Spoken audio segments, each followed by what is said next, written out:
Bonjour. Alors, aujourd'hui, comme je vous l'avais promis, nous allons faire une tarte tatin, la vraie tarte tatin.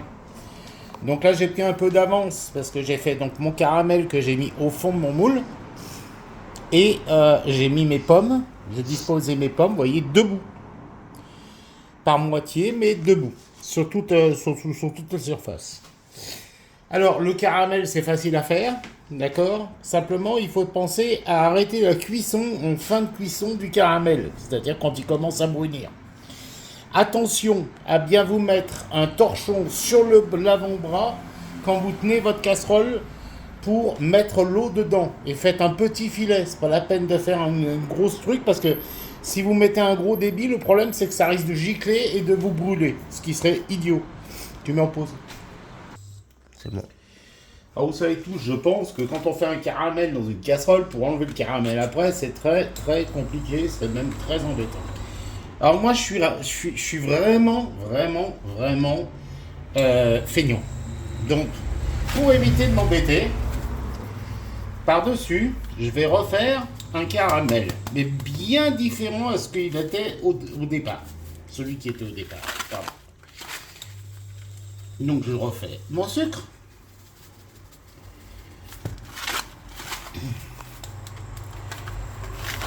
Lui commence à me J'aime bien quand ça coule aussi.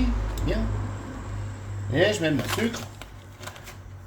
Je mets un peu d'eau. Ne pas en mettre de trop pour faire un caramel parce que plus vous mettez d'eau, plus le caramel va mettre du temps à, à, à se faire en fait. Et c'est pareil, quand vous l'avez dans la casserole, vous ne remuez jamais remuer un caramel parce qu'il va se coller sur les côtés et vous n'arriverez pas à le verser après. Une fois que j'ai fait ça et que j'ai fait ça, je vais mettre du beurre dedans. Et la différence, elle se trouve là en fait. C'est que vous avez, hop,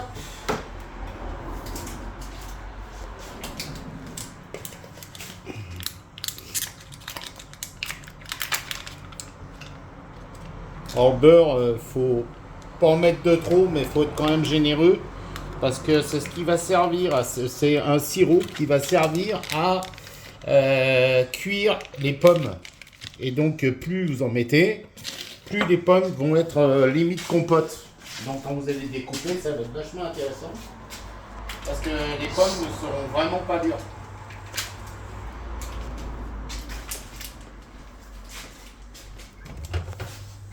Une fois ça c'est fait, on laisse faire. Et puisqu'on a un peu de temps, eh ben, j'ai décidé de vous faire voir quelque chose. Qu'est-ce que vous pensez de ceci? Eh bien, je vais vous montrer comment on fait. Donc, on prend une épluchure de pommes qu'on a fait attention de garder sur la longueur au maximum. On la coince ici dans le couteau que dans une partie. Vous voyez, j'ai fait pas mon ongle, merci. Donc, que dans une partie et pas une autre. Ensuite, je vais commencer à tourner. Mais je ne vais pas tourner en appuyant. Je vais tourner en étant léger et en accompagnement de ma peau. En accompagnant ma peau pour qu'elle puisse rester en forme le plus possible.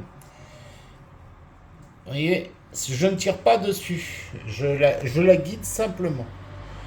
Une fois que... Ben là, vous voyez, par exemple, il faut ramener. Hop. Parce que la condition, bien sûr, c'est qu'elle soit bien droite. Et je l'ai fait, vous avez vu, à l'envers. C'est-à-dire qu'en fait, vers le pédoncule de la pomme, je vais me retrouver dans cette position-là. Et le pédoncule de la pomme, en fait, il était ici, ce qui va me servir de pied pour tenir. Donc, là, quand je suis ici, que j'ai fait comme ça, je tourne mon couteau dans l'autre sens. Et je vais prendre la lame, la base de la lame de mon économe, et je tire rapidement. Et voilà, vous avez une fleur que vous pouvez servir par exemple sur une tarte aux pommes, que vous pouvez servir aussi sur la tarte tatin quand elle est froide, parce que forcément ça faut pas le cuire. C'est une décoration, c'est rien d'autre. Mais ça permet ça permet d'égayer un petit peu la pâtisserie, c'est sympa. Donc là vous avez une rose et puis là vous avez plutôt une tulipe. Voilà. Tu veux sur C'est bon. Nous avons préchauffé notre four à pâtisserie, enfin notre four, parce qu'en pâtisserie il n'y a pas. Donc à 200 degrés pendant quelques minutes. Et j'ai fait donc, vous voyez la préparation, ce que ça donne?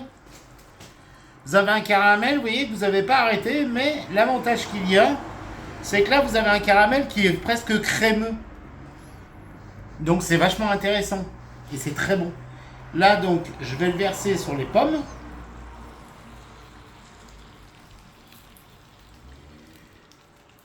J'essaie de faire le tour, hein, tant qu'à faire. Là, je vais prendre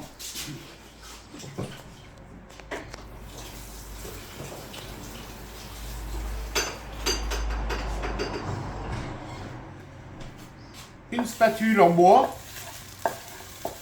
pour bien racler. Parce que j'ai horreur de jeter.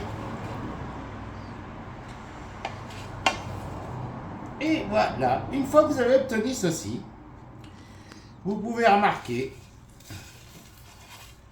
sans problème, que la casserole elle est propre.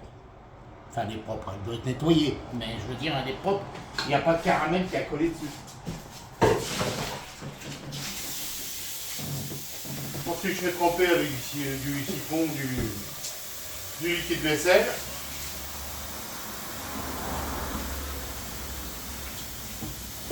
Donc c'est chaud. Ensuite, je vais prendre une pâte feuilletée.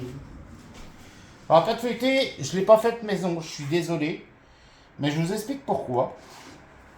Parce qu'une pâte feuilletée, à chaque tour, il faut à peu près une demi-heure. C'est-à-dire qu'en fait, on a une pâte au départ où on met du beurre à l'intérieur en la repliant sur le beurre et on lui fout des coups de rouleau à pâtisserie. Seulement, le problème, c'est que à chaque tour, il faut 3/4 d'heure de repos. Donc, comprenez bien qu'il est impossible pratiquement de faire une pâte feuilletée maison complètement et très rapidement, parce que sinon on dépasse. Donc là, je ramène, une fois que j'ai mis ma pâte, je ramène sur les côtés, et ça c'est très important, de bien ramener sur les côtés généreusement. C'est pas la peine de... Vous voyez, hop, après j'étale un petit peu et je continue.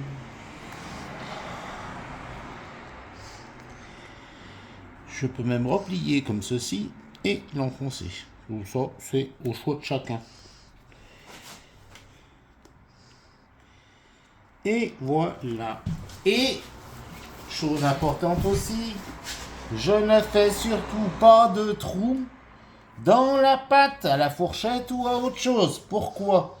Parce que l'humidité de la pomme qui va être déversée dans le caramel ne tiendra jamais. Donc, je tasse un peu. Et je tasse. Et, hop, au four. Pendant 20 à 25 minutes, four préchauffé à 200 degrés. Donc, je le mets à 200 degrés. Et je le mets donc 25 minutes. Tiens, voilà. Et, hop là. Et voilà, vous avez fait une tarte tatin, la vraie tarte tatin. Je vous souhaite un excellent appétit. Alors ça se sert avec de la glace à la vanille ou de la crème anglaise si vous le souhaitez, si vous préférez.